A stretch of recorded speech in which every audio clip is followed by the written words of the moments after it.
Hello, I want to thank Dalia for really paving the way for the next topic. It will be from personal growth to collective intelligence. We are not human beings having a spiritual experience. We are spiritual beings having a human experience.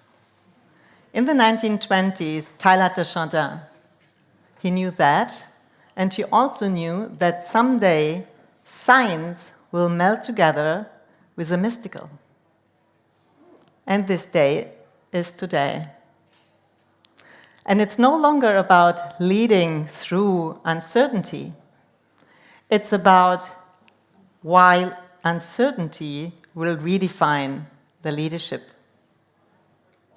I'm very honored to speak to you today and to welcome you, and I want to give you a very hearty welcome because it is you who are here in my audience that really shaped my path as a leader. I started at P&G as a PA and moved up to become an executive in a global blue chip company.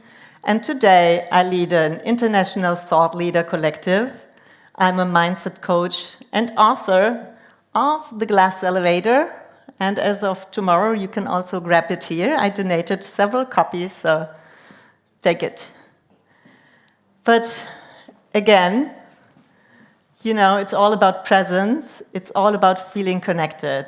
So let's get connected because this is such a very special moment. Just put down all your mobile phones, put them by your side, whatever you have in your hands, your water, whatever you have in your hands, put it aside for a moment. The lady in the first row, please. Yeah, everybody. And put your hands on your lap. And put your feet on the ground and feel the earth. Now we start breathing again, very slowly. Close your eyes and inhale slowly.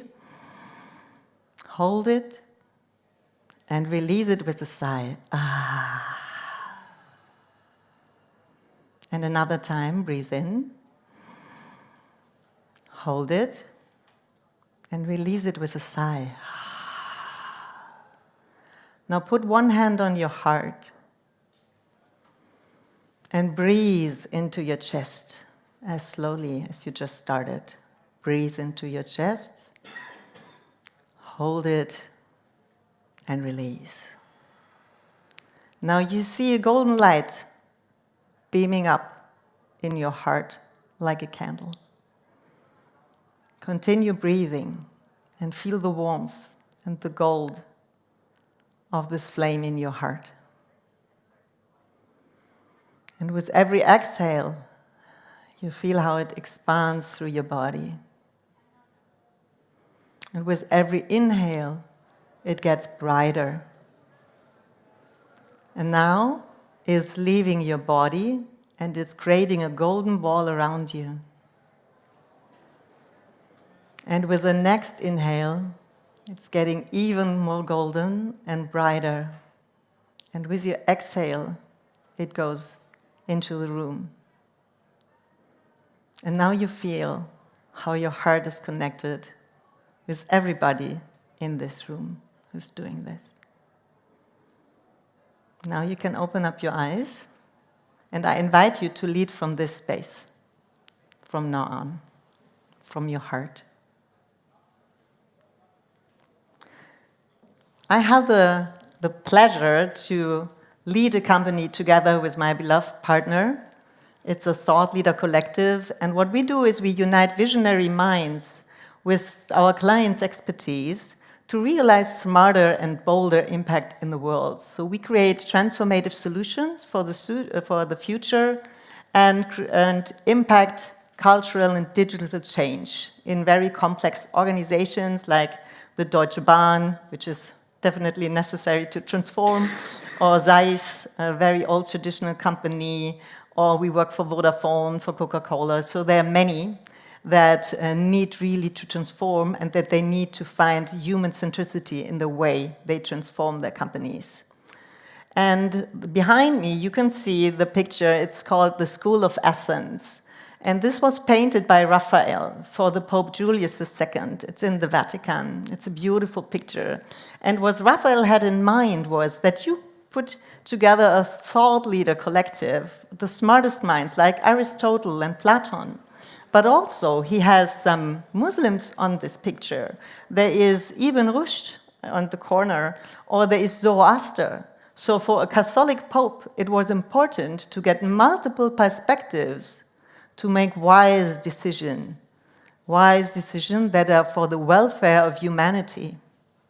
So this is why we believe in collective intelligence and bringing together perspective from very different places to create a diversity of minds and to create impactful change in the world. Why is this necessary? If you think of your greatest challenge as a leader, what is the biggest thing that you have to adapt if you want to tackle the future? Think for a moment. Is there a single answer? What do you think? Is it AI? Is it emotional intelligence? Is it polarization? Thomas, what do you think? I think that's a very tough one to crack overall. Well, we have multiple issues currently in our world. And it's very hard to answer those questions, how can we solve it? But I think currently the most frightening answer, or the most frightening question we have, and we have no answer yet, is will artificial intelligence take over human intelligence?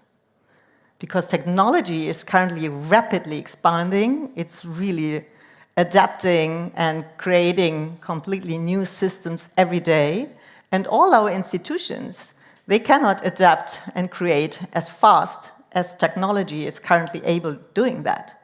And we as humans are really afraid because maybe we become obsolete. Maybe my job is obsolete in 10 years. So it is really causing a lot of questions in us when we see this rapid change. And everybody's using ChatGPT, but it's potent. It's exponential growth. And we are used to quite linear growth in our time. But on the same time, we have in science incredible improvements, and we get a know-how about quantum physics, quantum biology. We make leaps in neuroscience. We understand how we human beings work better and better. And this is an incredible potential because, for instance, flow states of people who work happily, who work focused, who work in mastery, they can achieve 500% more productivity. There's a long-term study on McKinsey that flow states increase 500 times the productivity of a human being. And we know exactly what kind of hormones your brain needs to produce to get into this flow state. We know that. And we know exactly what kind of emotions you need to feel, like curiosity and loving what you do and mastery to get there. But look at our corporate bonus systems. What do they focus on? Intrinsic motivation, that the people are purposeful and curious, or is it external bonuses, or is it external triggers like money, status, the corner office? So there comes into play the next level of leadership that we have to learn, because we want to unleash the human potential in a way that it ignites us and that it makes us humans strong again. And this is why I want to present you the 5 dimensions of reality, how I call it, because I think leaders in the future do no longer have to focus simply on tangible, visible results. What they have to learn is to navigate through multiple realities at the very same time. And if you think about consciousness framework, you may have heard about spiral dynamics or the integral theory, or there are several books about it, that you can have certain levels like turquoise levels, a reinventing organization, but these are very complex. You have 8 levels, 12 levels of consciousness. So I said, okay, make it very easy to grasp because you can explain it in 5 what's happening in awareness. So there is a first level, which is reactionary living and survival. And if you are hungry, if you do not have a home, if you have no family, you cannot innovate and you cannot contribute in any way in a positive sense to society. Look at people in war zones or in Gaza. They cannot contribute. They need our help. They need our support. And this is why it's so important that we create or make happen that the 17 SDGs come into play, because otherwise we won't evolve as humanity. So there's a second level. If you have this everything, if you have your family, if you have your work, if you have money, you're in this dualistic stage, and most of the people in this world, and unfortunately many global leaders currently, act from this second level of awareness, which is all about dualistic awareness. It's about good and bad, black and white, and right or wrong, and it's all about more. It's getting bigger, and for companies who are on this level, they just want to run for the next KPIs, no matter what costs. And they create a culture of fear, because fear also drives energy, and it drives results. No way, it drives results, but it also leads to a not sustainable impact. It creates cultures based on fear, and they self-destruct. That's what we're currently realizing. So that's really not a level how we can keep this planet healthy and how we can keep ourselves happy. So we have to grow up and increase our awareness. And there is a third stage. This is what we call the self-actualization. It's when you really start connecting what you love, and that's what Dali is saying, yeah, what you love and what you believe in your daily world. So you start thinking about, is it just a job that I do, or do I really want to contribute with my heart? Is it really something that leads me to the next level? And you start maybe on your spiritual path, and you start with embodiment practices, and you may start with some brain hacks, like how can rhythmic breathing help me? So you get involved. And then you also start searching for mentors who maybe live a life that is worthwhile, where you say, oh, that's interesting, I want to do this as well. So this is the third stage. And there is the fourth stage. This is a beautiful one. It is when heart and brain coherence, and this is science, when heart and brain coherence connect, people can really drive more energy out of themselves, and then they get more and more productive, and they become magnetic, so life becomes more easier for them to live. And this is a stage where you can create from your heart and create from your inner awareness. The next level is the so-called oneness consciousness. There are some, like me, you may have heard of Deepak Chopra, or Tony Robbins, a self-made billionaire, or there's Regan Hillier, she's a multimillionaire. And they really connect in every day with the soul. So they really improve their soul's intelligence in a way, and use it to create awareness for the humanity to rise, which is the most beautiful job you can do. So this is a oneness consciousness, also means that whatever you want to do, you really contribute to others, that they evolve, and you're full of energy and alignment.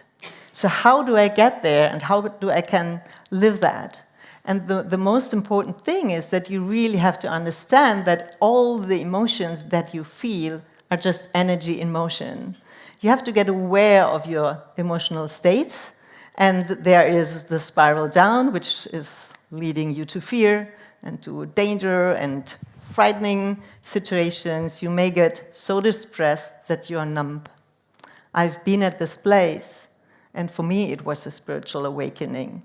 It is important maybe for some people to be at this place, but there's no need anymore, because you can lead or you can learn brain and heart coherence quite earlier, so without getting in the dark. The positive thing is when you learn to increase your vibration, you get more happy, and it's a spiral up. So your passions are getting stronger, and you may experience more deeper connectedness and unconditional love, which is, of course, a wonderful emotion.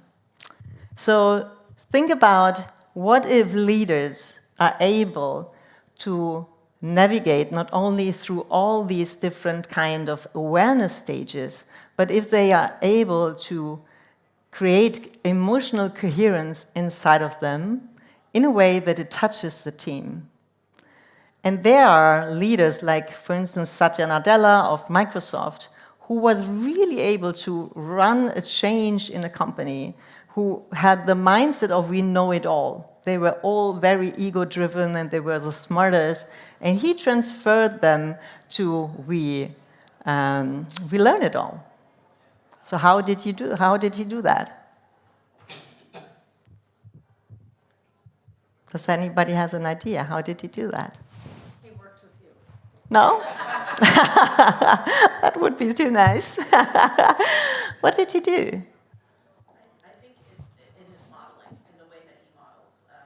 I work for LinkedIn, which is a Microsoft company, so that's the way he comes to work, very humble and just model the behaviors he wants to see from the people. Exactly. So would you say that he's in emotional control about himself?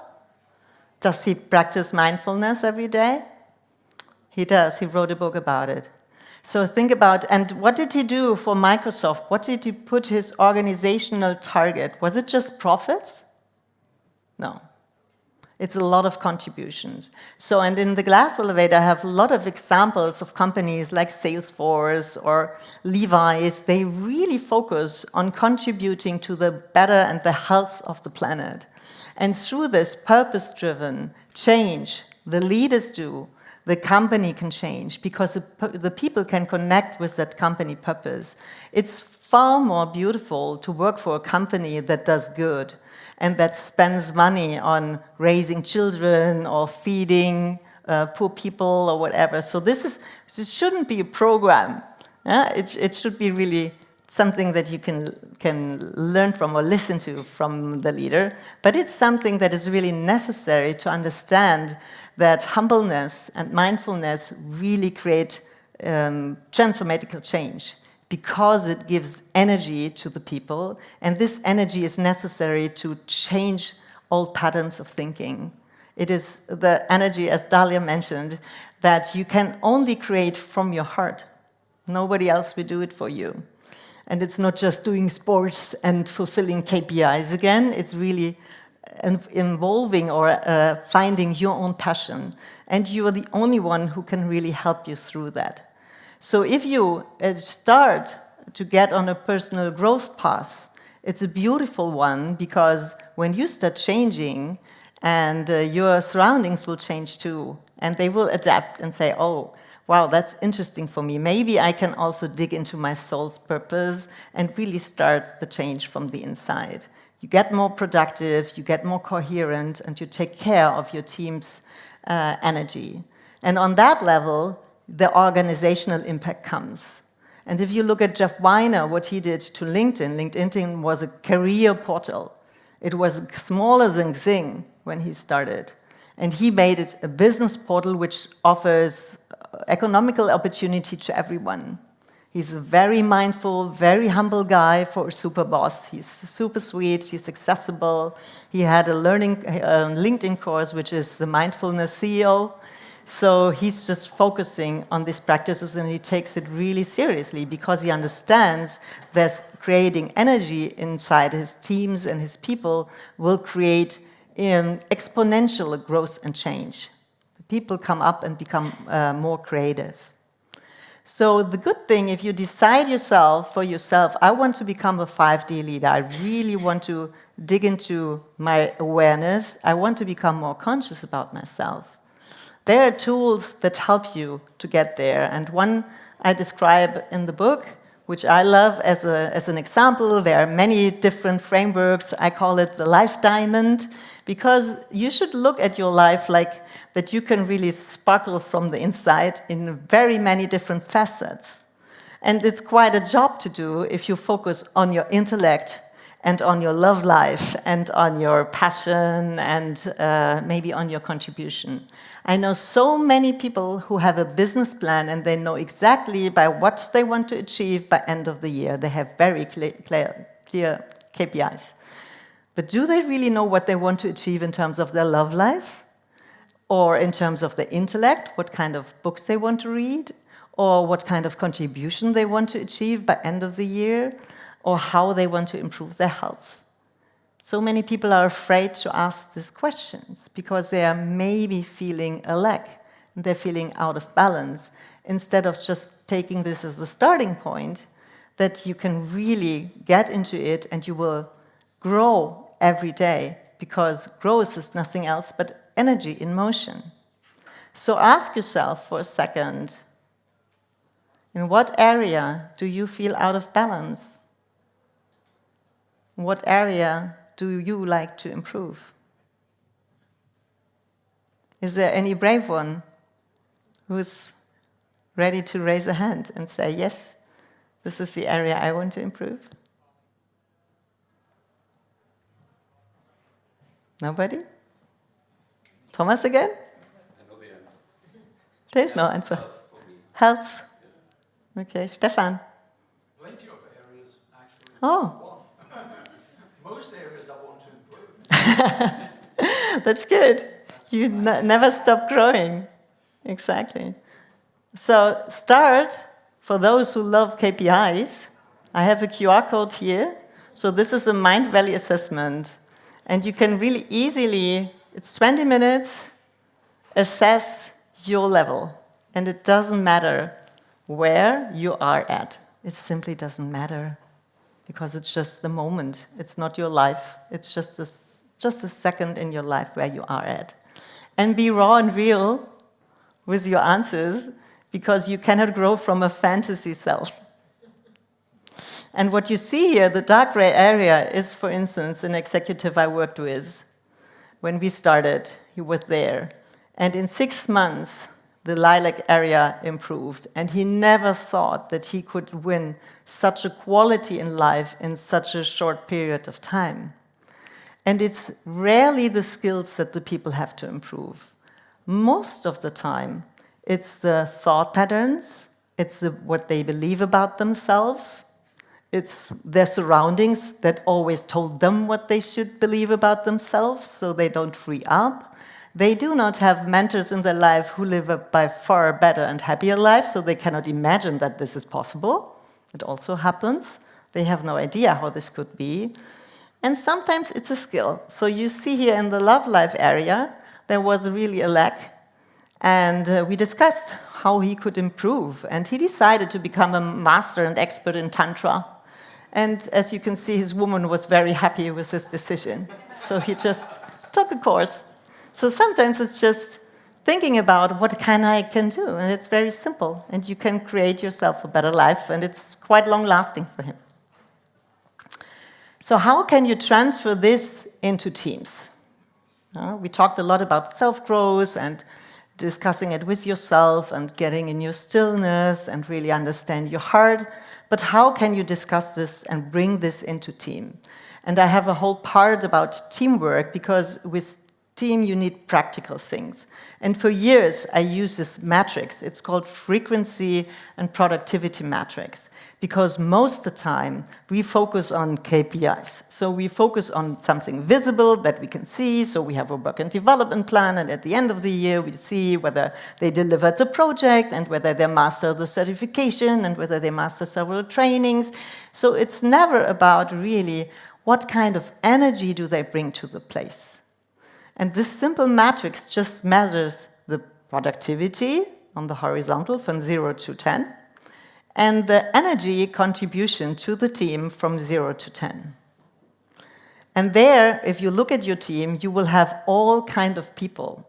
So sometimes you have people that shine up every day and bring a lot of energy to the room, but they do not deliver. This is energetic underachievers.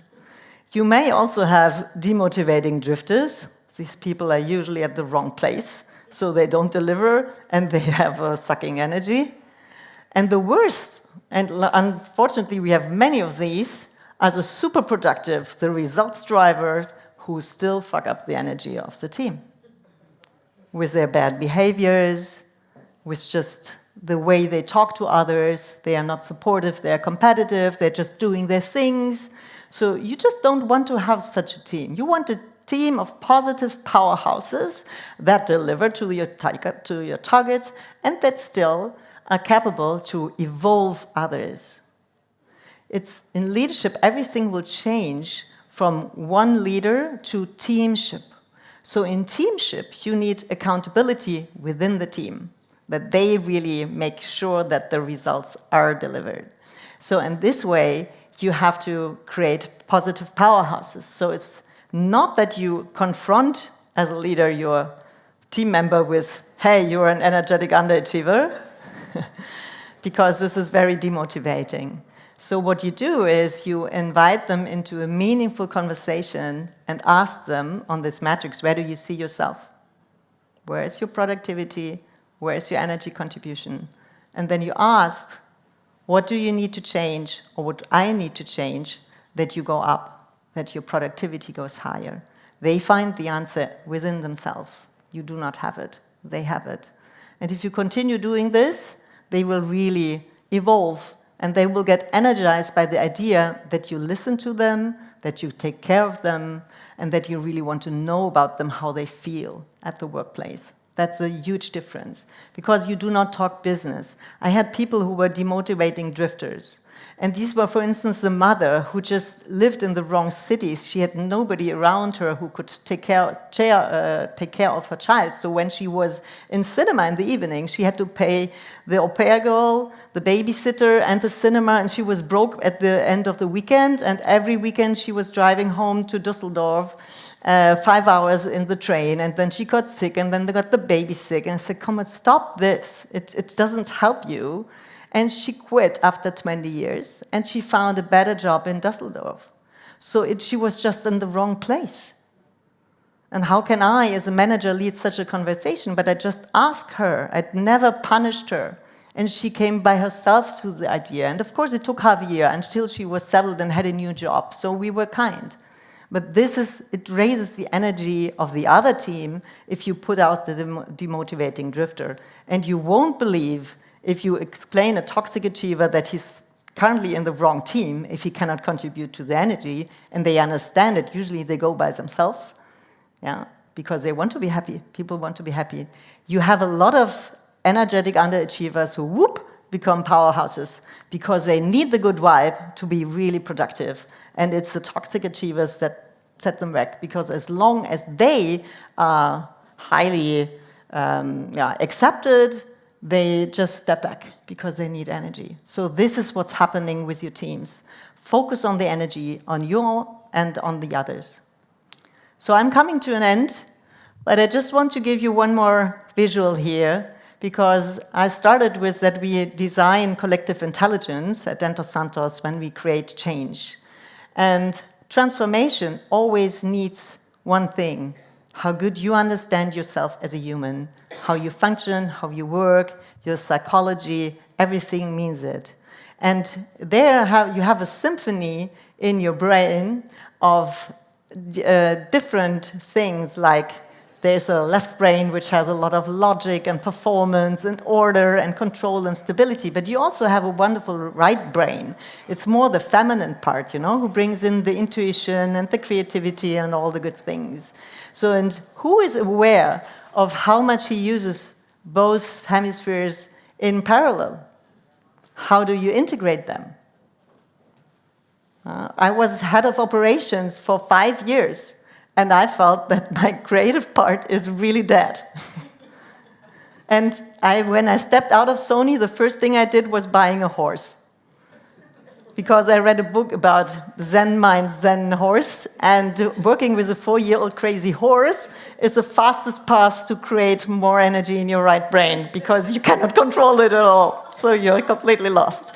So he educated my right brain, and I feel quite balanced now. But if we put together a team of thought leaders, we do not think about what skills do they have and what tasks could they fulfill to get from A to B. We think about what kind of passions do they have in the heart, what kind of life experience do they have, and how do they use their brain during the day. So a piano player uses his brain completely different from a science professor or from an Oscar winner for visual effects. And we put these people together with a train driver to identify how the future of train driver job profiles could look like. And we came up with incredible results because you have to steer through uncertainty and you cannot do it with the same brains. You get a linear result. What you need is an exponential results because you have in the future dystopy, frightening, and you have the utopy. Yippee, it will be wonderful. So you have to bring it together, and that's why you need the collective intelligence. So let me finish with this one. It all starts with you. Your awareness, your coherence, and your energy. And it's never about you. When you want to raise to the 4th level, you step back, your message becomes more important, and you make others rise through you. So the personal growth leads to collective intelligence. And last sentence, if you want to make me a gift, maybe 1 or 2 of you, just tell me what is the one thing that you take out of this presentation? What is the one thing that made you change or think of? Thank you very much. It was a pleasure.